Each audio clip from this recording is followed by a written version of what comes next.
I want to talk about you for a little while. Your bios are very slim, and I hope you don't mind my asking a little bit about your life because I'm really curious. Okay. First of all, of course, when I have musical guests, I love to talk about was there music in the home? Well, was there math in the home when you grew up? To an extent. So my parents were not super into math. My mom had worked in aerospace when she was young, so she was good at it, in the sense that she could, you know, perform calculations and do the things she had to do for rockets or whatever, but um, not connected to mathematics, the art. And my father was a psychologist. But my grandfather, my mother's father, he was a mathematician or had been in his youth. He had been a grad student at Chicago, but then he was drafted. So in the 30s and or in the early 40s, he was a math grad student. So he loved math and was really into it and really encouraged it in me. And so one early memory, I think I was probably 7. It was right around the time of the moon landing. There was a really big fad puzzle at the time. It was sort of the precursor to the Rubik's Cube. It was called Instant Insanity. And it was a little puzzle you could get at the drugstore or whatever. It was 4 plastic cubes, each with different colors on their sides. And it's all kind of random. And the goal is to arrange the cubes in such a way that every face is solid color. So it's very much like the Rubik's Cube in that sense. Anyway, I had one and I brought it over to my grandfather's house one day and he and I sat down and solved it. And so I don't know that at age 7 I would have called that math. He would have. Maybe he told me that. I don't know. But I knew from pretty young that games and puzzles were my thing. Really into games and puzzles. I loved those Japanese wooden puzzles where you have to slide and take them apart, puzzle boxes, anything like that. Martin Gardner's books, all that. Puzzles and games. And so I think it would be nice if people understood more generally that the world of puzzles and games is a big part of math, that those things are mathematical. Whatever the zing of them is, aesthetically, intellectually, that's the math thing.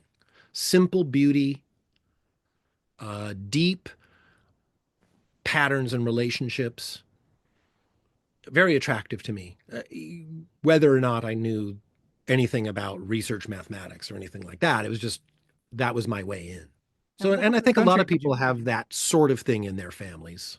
Where are you? What part of the country were you in as a child? Oh, I grew up in the Southern California area, Yeah. and we moved a lot, almost every year when I was a kid. So there was just a lot of new school, new friends all the time.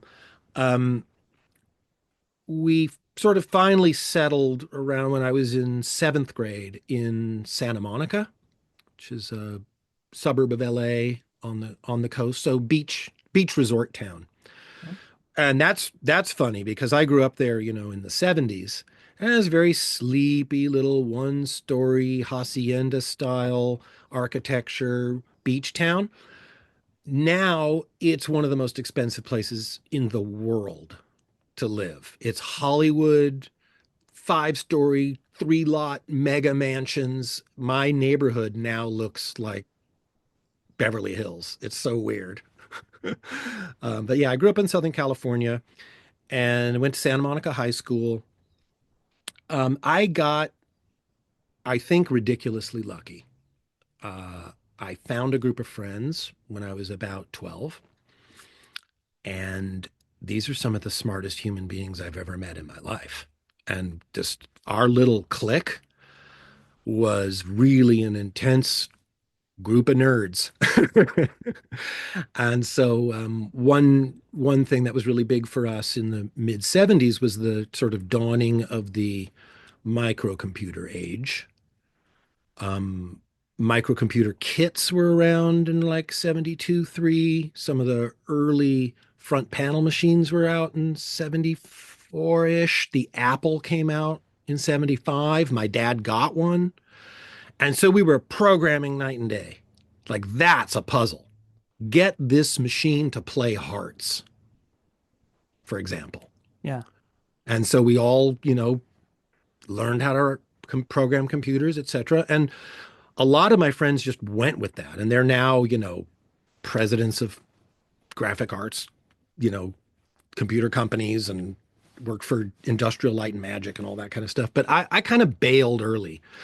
And part of it is that mm, it's it's the idea that matters to me. And a lot of times the puzzle would be how to get a machine to do what you want, how to design the algorithm. Once I got the algorithm designed, problem solved. What am I going to do? Implement it? Press return and actually watch it happen? Well, yeah, that was exciting for a while, but the math just became the important thing, the theory. I didn't need it to happen. So yeah, my How did friends you and interact with your math education? You've obviously had one of those horrible math educations that you I discussed. did, and I didn't, I wasn't spectacularly, if you looked at my report cards or whatever, it wasn't great. I think I got a D in physics. But it has nothing to do with physics. I had nothing to do with math. It's just school. School sucked. I hated it. I wouldn't do it. I was, a very naughty first grader, second grader. My mom says I was being kicked out of schools all the time because I don't like being told what to do. And that's a big reason why I don't like to tell people what to do. That's, Hmm. I'm very sensitive to issues of control. Yeah. uh, you know. And so I do recall, sitting in the back of math classes making secret codes with my friends and not paying any attention at all and not doing so great. But then, at some point, like I said, I discovered mathematics. I do recall finding a box of books in the closet that were my dad's college textbooks and finding some math books in there and being curious about them. And so like I learned uh, differential calculus from a like 80-page Dover paperback college, summary guide. And I figured out the details for myself. And that gives you a lot of confidence and a lot of power as a mathematician when you were never taught. Everything had to come from you. And so at that point, I was hooked. And so I remember the irony of, you know, doing really badly in math and physics classes, but being invited to the US Math Olympiad. Huh. So my teachers were scratching their heads about that. Um, but what they didn't get is that it's not about the subject matter. It's about you're telling me what to do. Yeah. Um, And, our group of friends, we were pretty smart and we started to figure some things out. And I remember one time in high school, we just ended up ditching because we didn't want to go to that boring place. And then we started to realize they can't really do anything about it because A, our parents are on board with us, and B, we're your top people. We're the people you brag about. We're the students who are going to make a name for your school. We're not the failing students who are also juvenile delinquents. We're the, Hmm. you know, smart, straight A, IQ 170 delinquents. um, so, I really benefited from being able to hone my intelligence, politics, um, all, feelings with this group of friends that was so high caliber and quick. Yeah. You went on to college as a math major, or did you not? Well, thereby hangs a tale. So Yeah. our high school had a deal with UCLA, where if you were a high school senior and you got, good enough grades, you could go there for your senior year. So we all qualified for that program, and we were taking classes at UCLA. Like we, I think, show up in the morning to high school, go to homeroom, and then get on a bus and do that. So we were all doing that, and um, I enjoyed that very much. It also included automatic enrollment for the fall if you wanted to go there. And so a bunch of us were like, sure, why not? But now I'm in really high gear as a young mathematician. All I'm doing is devouring math books, writing in my own notebooks, proving my own theorems, etc. And by the middle of the first year of college, I was just, this is in my way. This is slowing me down. These math classes are stupid, and I got work to do. So I dropped out. Wow. My parents were like, well, that's fine, but you better get a job. And so luckily, this was uh, the point where all these machines were coming out, the Apple, the Radio Shack machines, the Commodore 64, and there was no software. The adult programmers working for IBM weren't writing microcomputer software. Who was writing microcomputer software in the 70s and early 80s? Kids. That's who. Bill Gates at 18, our group of people. So it was really easy to get a job. There are all these startups. You say, sure, I can program a Motorola 68,000. I can do 6502 microcode. Yeah, I'm in. And we were all freelance programmers, and we were making a cash bundle because it was all under the table. Yeah. We weren't employable. We were 17 or whatever. So these companies were giving us, jobs, write this, video game, write this educational software, whatever.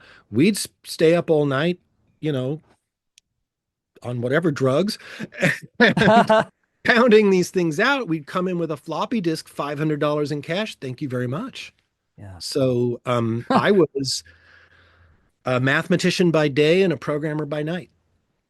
Wow. Um, So till you I didn't got, graduate college. no. Wow.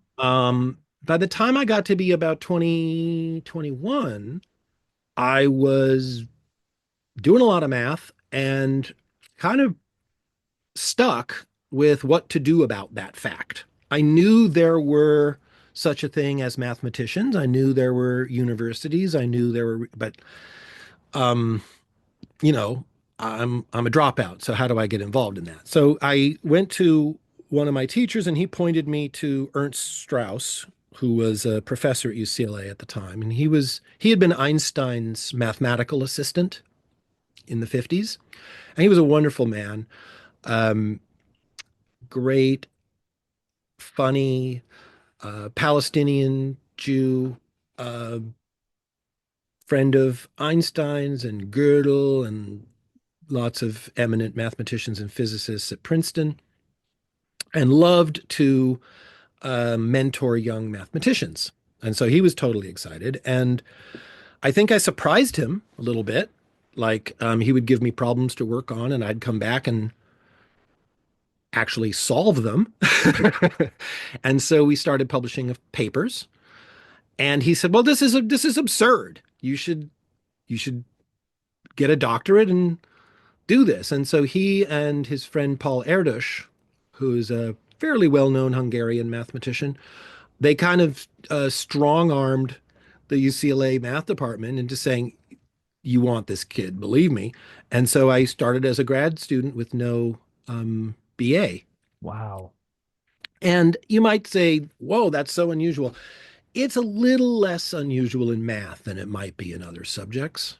Um, One nice thing about math and the math world is there's not a lot of bullshit. There's not a lot of, oh, you're wearing an expensive suit, therefore you must be a good businessman. There's nothing like that. You have it or you don't. And it's obvious instantly if you do. Yeah. And So I enjoyed grad school very much. It just allowed me to keep doing what I was doing, which is study math all day, every day, and be paid for it. Also, it allowed me to teach. That was really, really exciting because I had taught some before. My grandmother was a counselor at a private Catholic school, and she got me a job there right after I dropped out, running the after school program, which was math and computers for really super bright young kids. So I was in heaven. And so then when I went to grad school, I had to stop doing that, but I got to teach undergrads and, be a TA and all that. And so I started to really think hard about what this teaching thing is from around then. Yeah. So a couple of years later, I had like narrowed my research focus to a point where um, it was clear that I needed to go somewhere else because different universities, different math departments have different strengths and weaknesses, and the stuff I wanted to do really indicated that I should transfer to Columbia. So I went to New York. So I transferred to Columbia and finished my PhD there. And I also got very fortunate there because my graduate advisor, um, really lovely man, Dorian Goldfeld, he recognized right away that I didn't need anything. He just let me do my thing. And so I've had a lot of freedom in my life that maybe as a student and as a teacher, most people do not have that luxury, but I lucked out.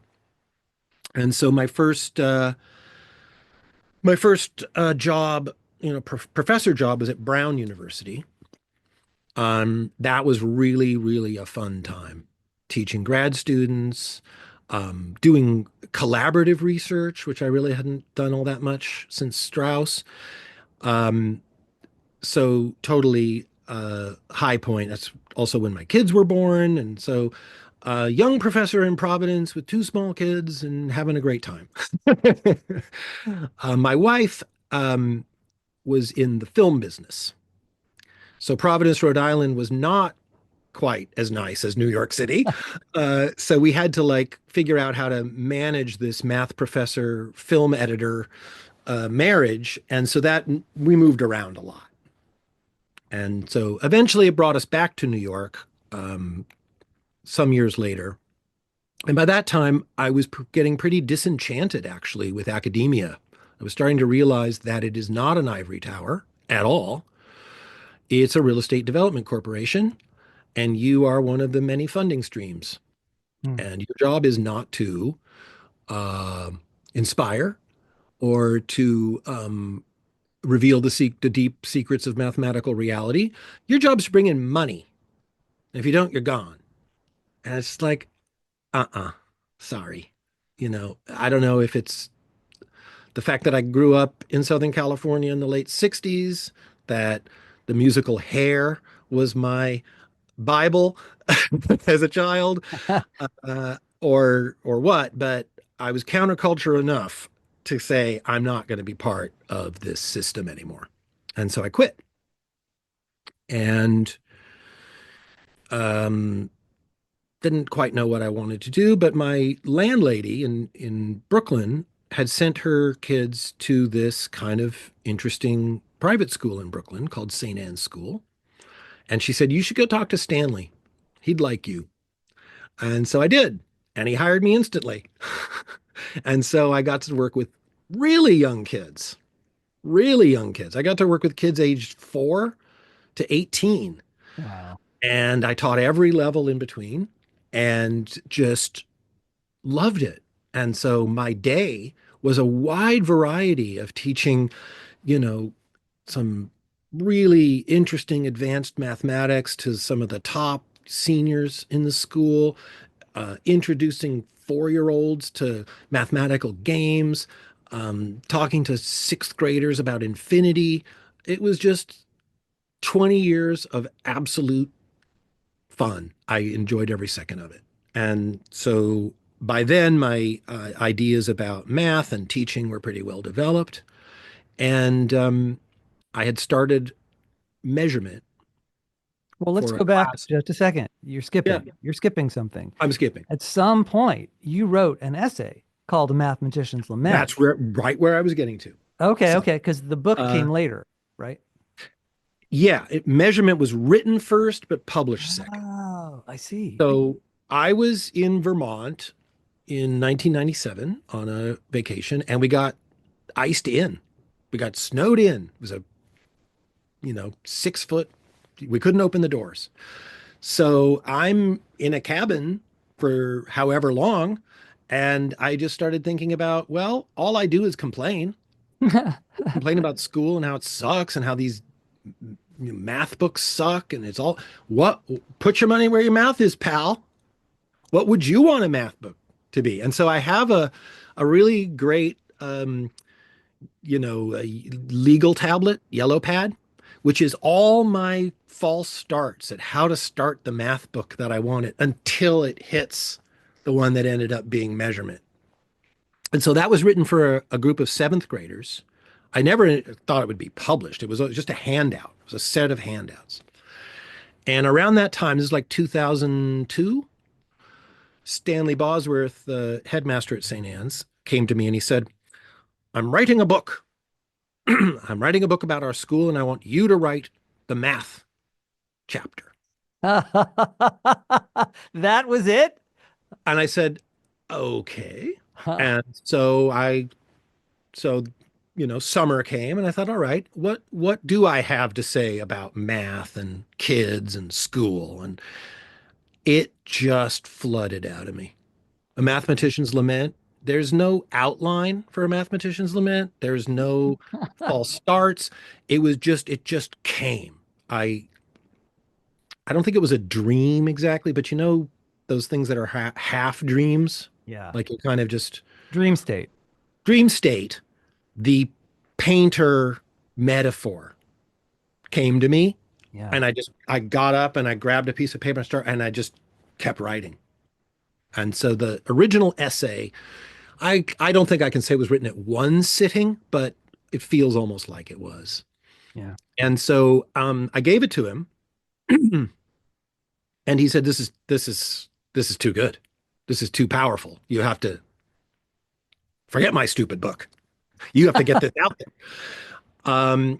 And I had photocopied it and given it to some friends of mine, and one of my friends gave it to one of his friends, and it started being this kind of underground samizdat literature that was being handed from one mathematician to the next, like, you got to read this.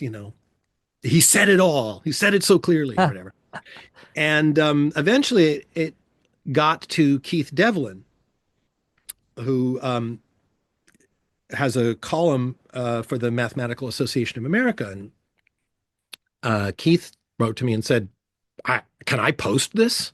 Can we publish this? And I said, sure, do whatever you want with it. I wrote it for Stanley. He didn't want it, so I don't know. Um, and it just suddenly people were writing to me from all over the world, and it got this buzz. And I got an email from Erica Goldman, who was a publisher, and she asked me if I would consider expanding it to a book. And I'd never done that before. And I said, well, yeah, let's talk about that. I also have this other book, measurement. So I gave it both to her, and she said, we're doing the lament. We don't have the facilities to handle measurement. It's a little big. Um, but my friend David, who was one of these people I'd grown up with, David Linden, who's a brain researcher at Johns Hopkins, he had written a couple of books, and he had an editor at Harvard University Press, and he said, talk to Michael at Harvard. So I had these two books sort of simultaneously going. The big one, Measurement, being at HUP, and the Lament, Erica said, what this needs is a companion essay, because it's pretty dark. It's fairly negative. It's great, but it's negative. Can we have a kind of a companion piece that's a little more up? And at first I was kind of resistant, but when I started writing about math and how much I love it, it just also kind of flowed out pretty naturally.